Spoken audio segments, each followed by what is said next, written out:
exactly like that one with a crew of 80 men.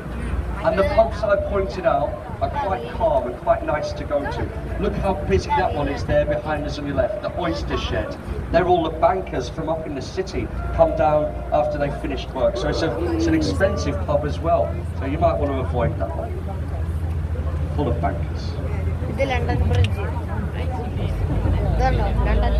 Ahead of us, the London Bridge. This is the world famous bridge that we sing about.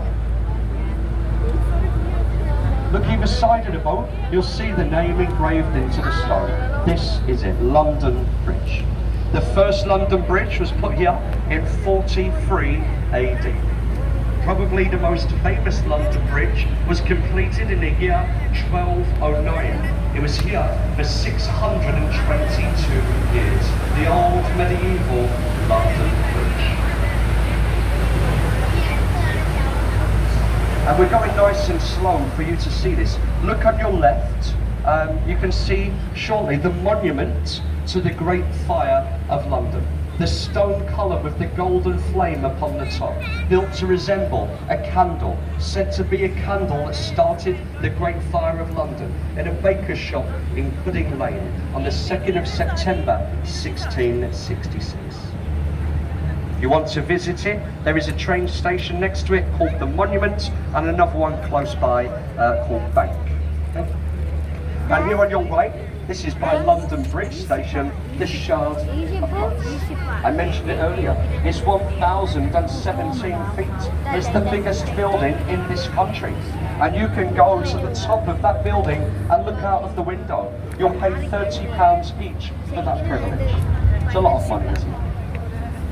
We do know how you can see London skyline for free. Have you heard of Google Maps?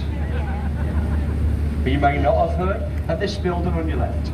You see the one that gets wider towards the top is nicknamed the walkie-talkie, and on the top floor is a public garden. It is free of charge for you to go up there. Go on the internet, type in London Sky Garden. It will take you to their website. You can book in advance. However, 10% of their daily admissions are for people that didn't pre-book. So turn up at the building with identification, join the queue, and they will let you up.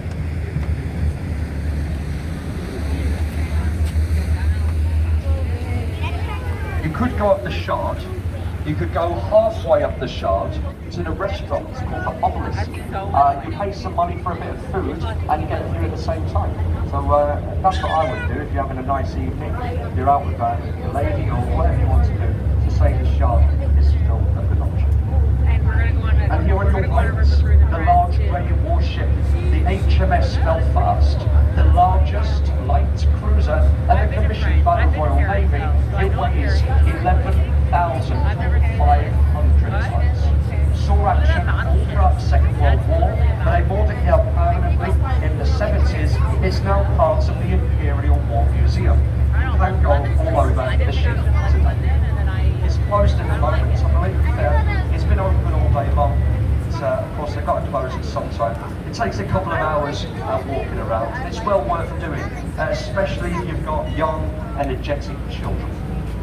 On the front there is 6 large guns. There's also 6 on the back here, and each gun is capable of firing those young, energetic children for 14 miles. Now that screaming child would get to its destination in 40 seconds, meaning it travels over 500 miles an hour, reducing the time on the school run and helping with congestion. But don't worry, kids, they do fire shells as well. And that was the first ship to fire shells upon the beaches of Normandy during the D-Day landing. It's an important part of this country's war history, and it's now a museum. On your right-hand side, there's always a lot of people gathering here. You can see they built a scaffold and a little temporary restaurant for the summer. Just behind that, there's a little cutout in the land. It's known as the Smith, and it's an open-air theatre.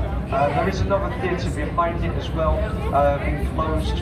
Again, you might want to walk around this area. We'll be dropping you off on this pier on the left-hand side very shortly. But we come past the pier so that we can turn the boat right in front of the bridge and get a nice side-on view, a nice photo opportunity for you all.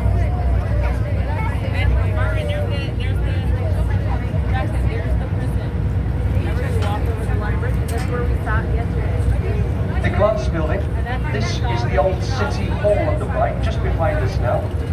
Ken Livingstone, Boris Johnson and Sadiq Khan all had offices in there, but they've now moved City Hall to East London to Newark. So this is now empty building, £52 million, it's derelict. They charge me £10 at least to drive my car to